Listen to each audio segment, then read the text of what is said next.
Welcome to Popternative, where we dive into topical discussions from the worlds of pop culture, social media, and sports. Here is your host, Peter Remoliotis, aka PD Beats. PD Beats here from Popternative is speaking to director Niki Koss about Night, which is going to be available November 16th. Welcome to the show. Welcome back to the show. It's good to see you. Thank you. I'm like an alumni. Don't forget, Peter.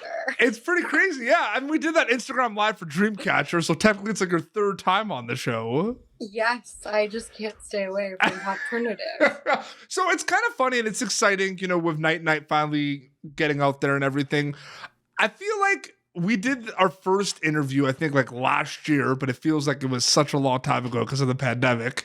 But I remember you telling me about this movie, and it was like made, but like it wasn't out yet. And like now it's finally out. It's pretty crazy. Like, how does it feel? Like, because we had a lot of conversations with people like that, where you have a movie, you're not sure when it's going to come out. It's finally coming out now. It's pretty cool.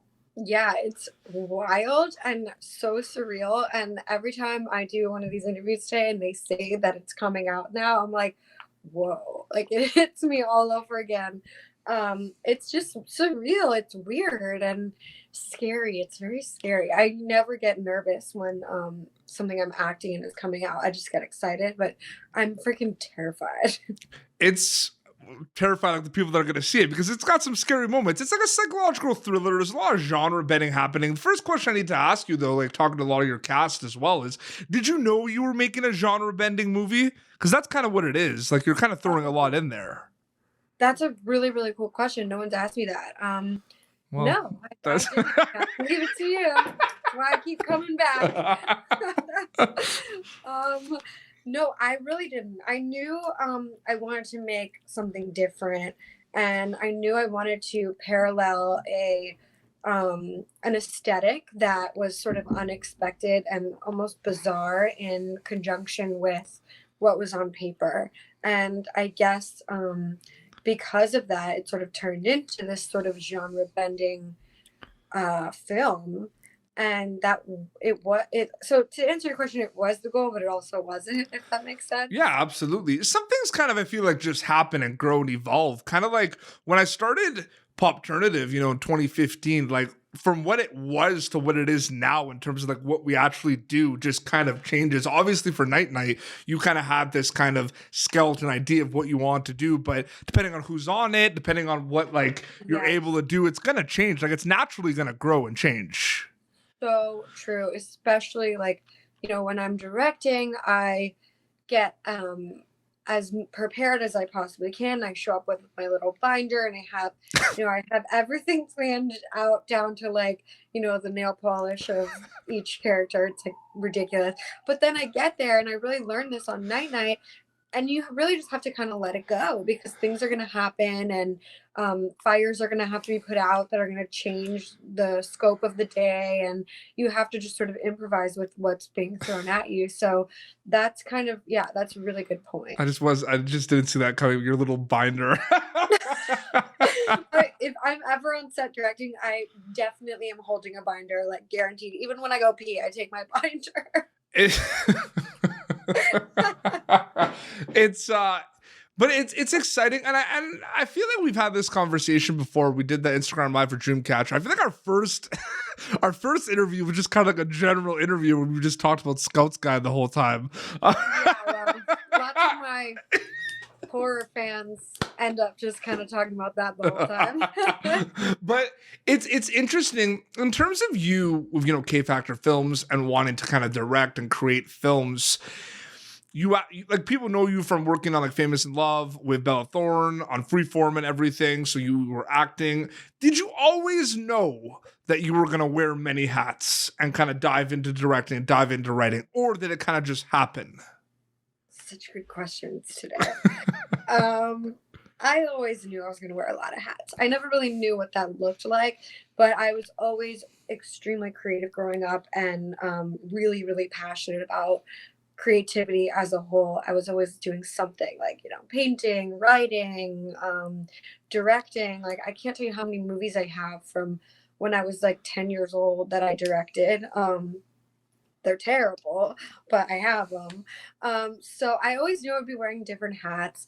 I had a moment when I was on set of Night Night. It was one of my days off, and I was sitting on the porch with my mom, and we were talking about my childhood and how I had all these different creative outlets, and it hit me. I realized that all of them sort of encompass what directing was, Yeah. and directing, I think, is it's everything that I love to do and everything that I'm good at. And I literally just like broke down when I realized that. And it's so cheesy, but it was a really beautiful, powerful, and profound moment, because I was like, it's all sort of led to this. And yeah, so to answer your question, I've always known I would wear a lot of hats. And I think I always knew directing would be one of them, but I didn't realize how big of a hat it would be.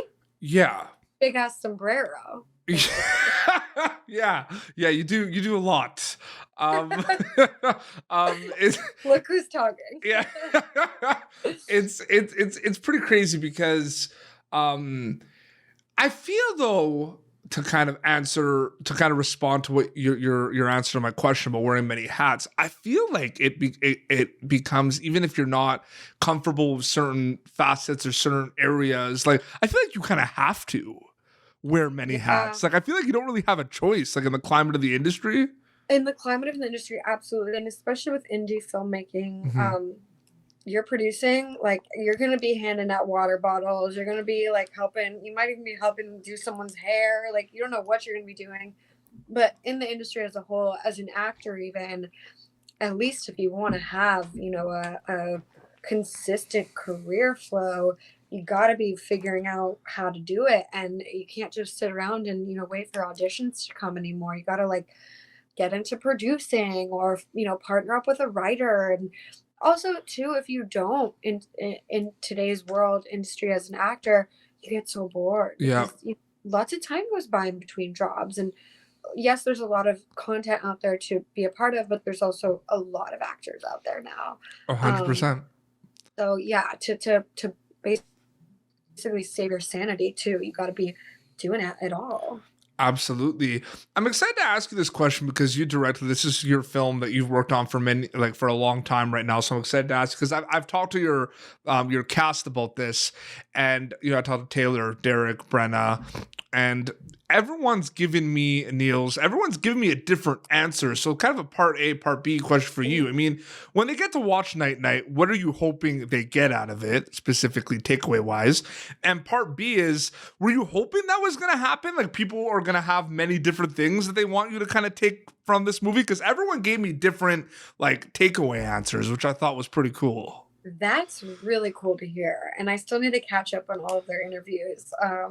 But I kind of knew it would happen in the sense where when I read the script, it was very obvious from the script alone that there were going to be a multitude of different conversations coming after, and different perspectives, because it's a psychological thriller, and in nature with most psychological thrillers, there's lots of different options of what could be happening in the moment. And, you're figuring it out the whole time. And with Night Night, even after it's over, I think you're still trying to figure it out. Yeah. A little. So I'm excited to hear all the different perspectives and hopefully contradicting conversations that ultimately come out of it.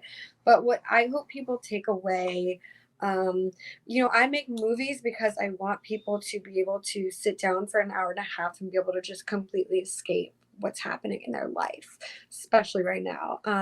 So I hope that it serves as, an escape for people.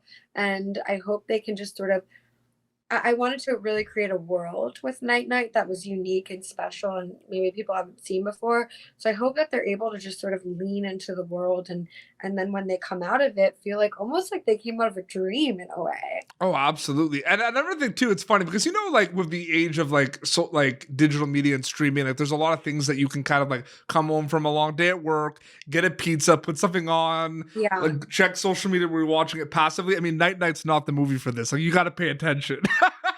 God, when I was at the premiere the other night, anytime I saw someone pull out a phone, my body was just Hey, like, put that away. Focus on Brenna D'Amico. Something's gonna happen. Totally. But you know what? Speaking of Brenna, I'm so thankful for her, everything she's done on this movie. But the one thing I'm just so most grateful for that she can't even help, there's something about her face and her eyes and her performance that is so mesmerizing. You almost feel like you're being hypnotized watching her. And I can't tell you how many times I've seen this damn movie. And every time I watch it, I get that like hypnotic effect because of Brenna. Oh, 100%. And she does a great job. The whole cast does a great job.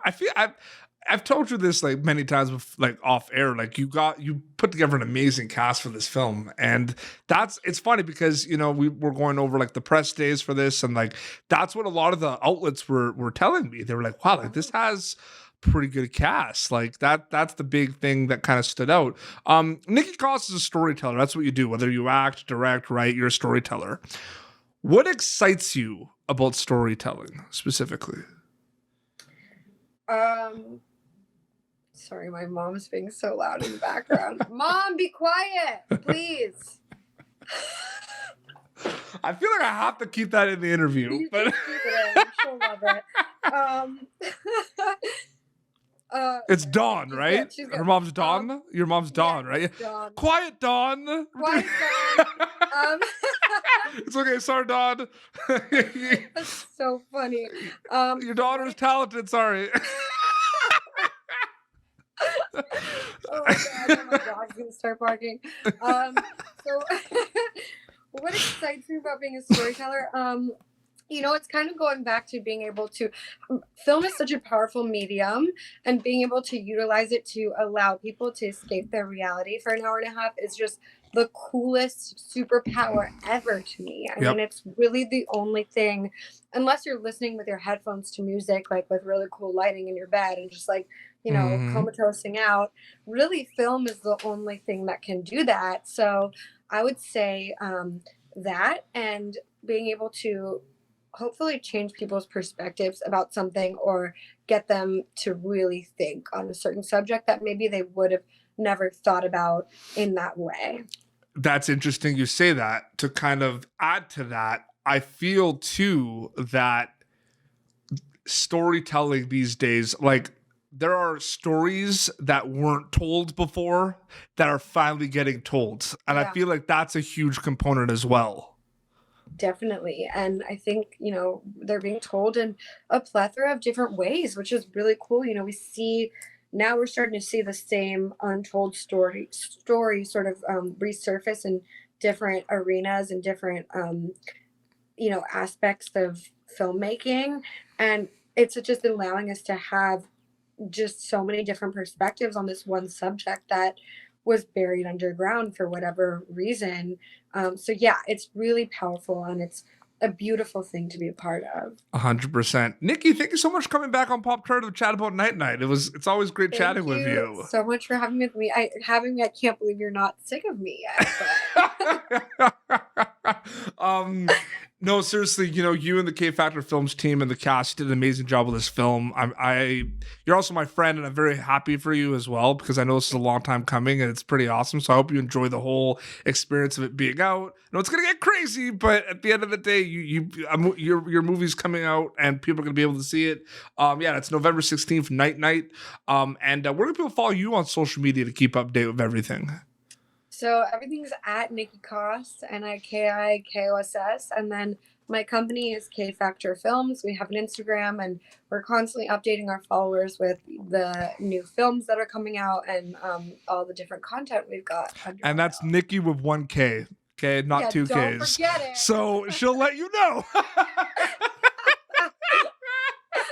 Well, this has been Popternative, youtube.com/Popternative for previous episodes. Till next time, this is Niki Koss about her film Night Night, and PD Beats signing off. Thank you for tuning in to Popternative. Make sure to check out our past episodes of Popternative on YouTube. Be sure to like Popternative on Facebook and follow us on Twitter.